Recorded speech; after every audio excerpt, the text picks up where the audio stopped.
questions on that one?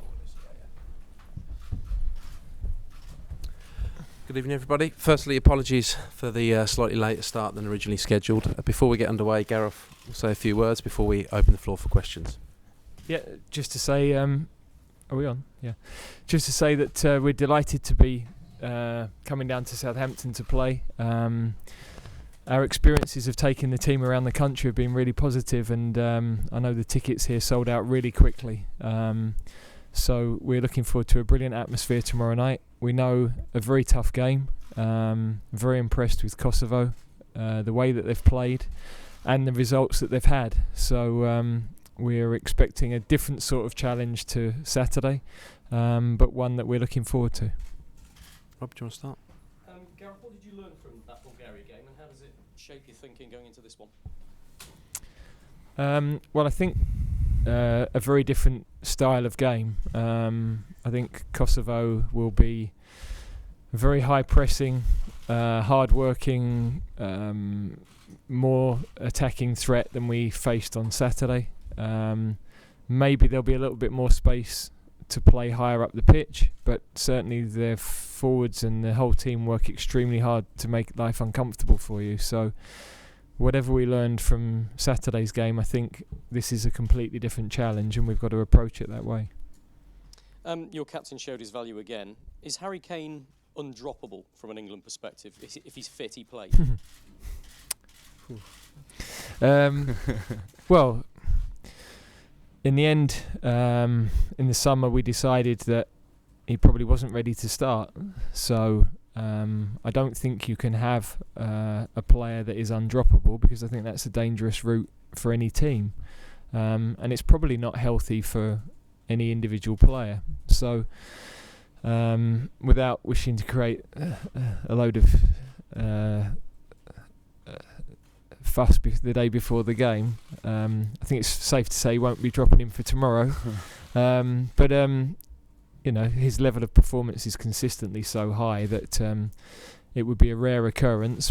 But as we've seen, you know, we've got to make sure that everybody is at the top of their game at all times, because we have got great competition for places. Wayne Rooney, of course, England's all-time leading scorer with 53. Harry's gone past Sir Geoff Hurst now. He's on 25. Do you expect him to eclipse Rooney on the scoring charts in due course? Well, I spoke at the weekend about this. I mean, it's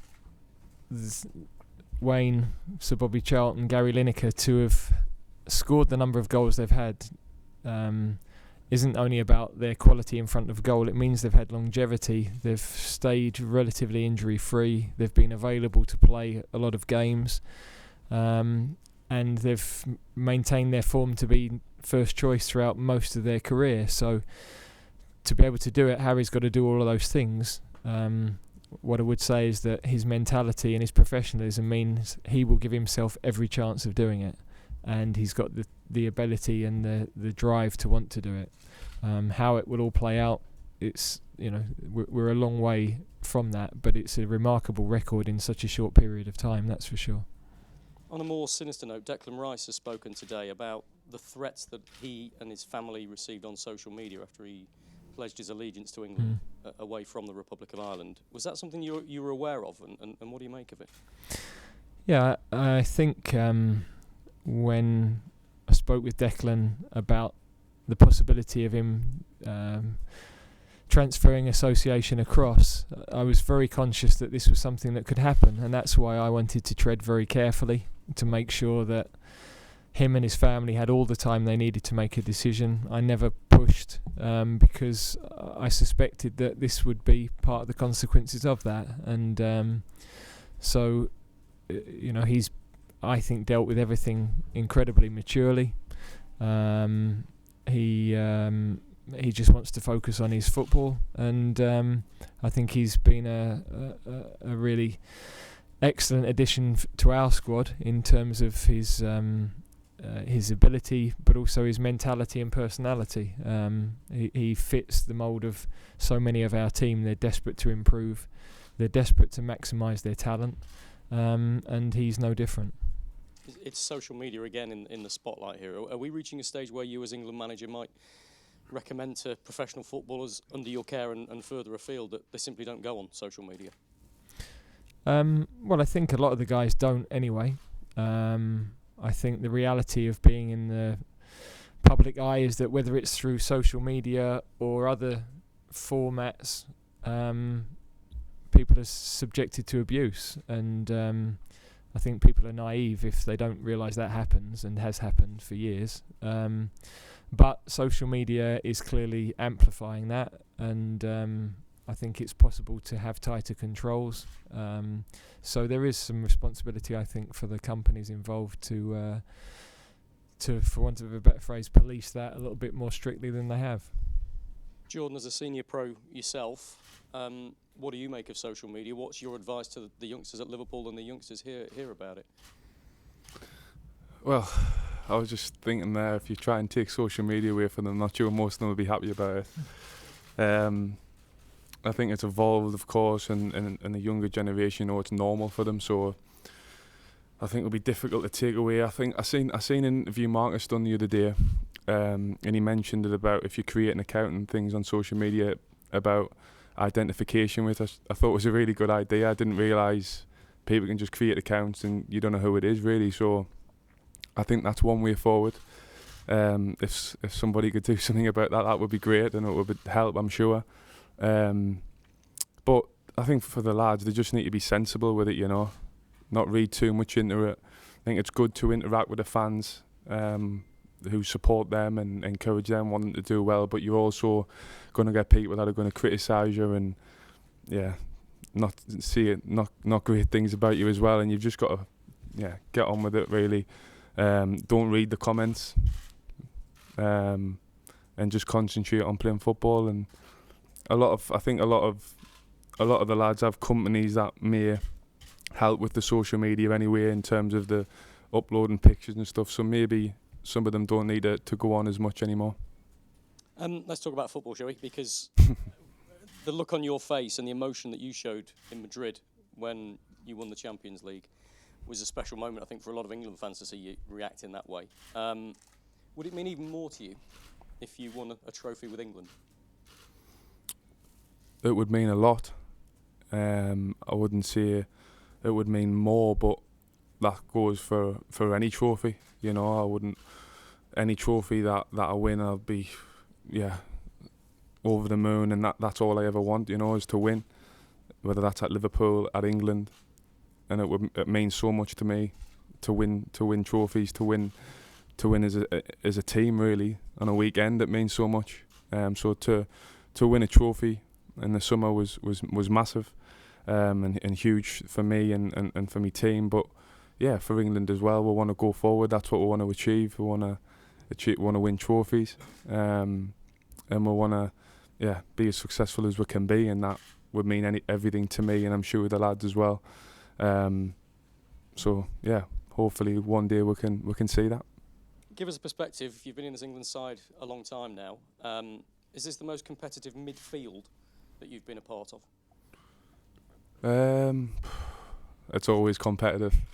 Always through my career at England, it's always been competitive. Not only in midfield, just to get in the squad. And we've got so many great players, coming through, young players. If you look at Mason, who's coming through, he's doing really well at Chelsea. Ox is back. He's doing really well. Top player. Winksy, Deck, Ross. There's so many good midfielders, top midfielders as well. So that they push each other in training to be better, to improve. And for the people that are playing or starting, then they've got to make sure they're performing at the highest level to stay in the team. And for the people that may not be starting, they need to push and work hard and wait for the opportunity and be ready when given the opportunity as well. But I think that's only a healthy thing for the squad, to keep pushing each other and to be the best.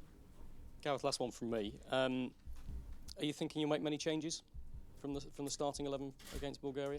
We might freshen the team a bit. I think that would be important. We don't need to. Everybody's fit and available. So we've just got to make sure we get the balance right, because we need the cohesion, and we need to have the right defending and attacking profiles to make sure that we're giving ourselves the best chance to win the game. So as I said, I'm expecting a an enjoyable game. I think it will be a lot of passion on the pitch, a lot of speed, a lot of athleticism, and I know Kosovo are also bringing big support. So I think it's going to be a really good night. Just before we move on to Ian Dennis, do we have any questions from our visitors from Kosovo? Yep. Can we go there first? Yeah, thanks. Arlene Sadiku from Supersport. You said it's going to be a tough match for you, but do you expect it to be the hardest test for England until now? Yes, absolutely. I wasn't surprised by the result on Saturday against the Czech Republic. Before the game, my coaches were sitting down to watch the game, and I said, I'm expecting you to come and tell me that Kosovo win, because I've watched all of the matches, every game, and the level of the performance has been consistent. The tactical side of the game has been good. The coach has the team really well organised, and of course the passion of a relatively new country is clear. The spirit and the passion for the shirt and for the flag. So I think the team have brought all of those things to their performances, and I'm expecting them to be the toughest challenge. Kosovo misses the best players, for example, Rashica or Zeneli. I think you know them. But even that, we won against Czech Republic. Yeah. You expect more defensive formation from Kosovo against England tomorrow? Well, we never know, because every team that plays, we watch them and then they come and play differently against us. But I'm not expecting that, really. I'm expecting them to be positive. I'm expecting them to be aggressive with their pressure, aggressive with some of their attacking play. They have speed, and I don't think that the coach is somebody who wants to take a backward step. He's very positive with his football, so I think they'll bring the game to us, and I think that will make it a good game to watch. There's the microphone to the gentleman here. I'm sure you watch all the matches of Kosovo so far. Which of the players impressed you most? Well, obviously, the two wingers who aren't here were outstanding, but also the guys that have come in. We know Selina very well from Swansea. We know that the centre forward Muriki is big physical presence, carries the fight. The two of them start the press off. They play with tremendous energy, which goes right through the team. And also the right back is Voivoda is a very strong defender, but also gives a lot to the attack. His strong forward runs, good ability to cross the ball, arrives in the box to score. The potential to score goals, not just Saturday's game, but before that as well. So, yeah, we know everything. We think the squad is very strong, and we've prepared fully for the game. Dennis? And Gareth, with that in mind, the qualities you've just talked about, do you have a message for the people of Southampton? Because they might look at Kosovo and say, oh, they're the minnows, because of their relatively new, obviously, relatively inexperience in their footballing history. Yet people might be unaware of how they play and also their unbeaten record. Yeah, I mean, as you say, they have the longest unbeaten record in Europe, so that in itself is a stat that should make people take notice. But it's not for me to tell the supporters here how to assess the game. I'm sure they're looking forward to seeing England come to their city. I'm sure they're looking forward to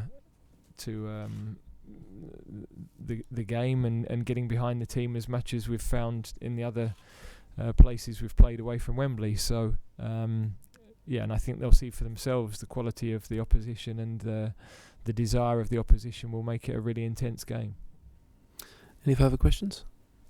Thank you very much. Okay, thanks.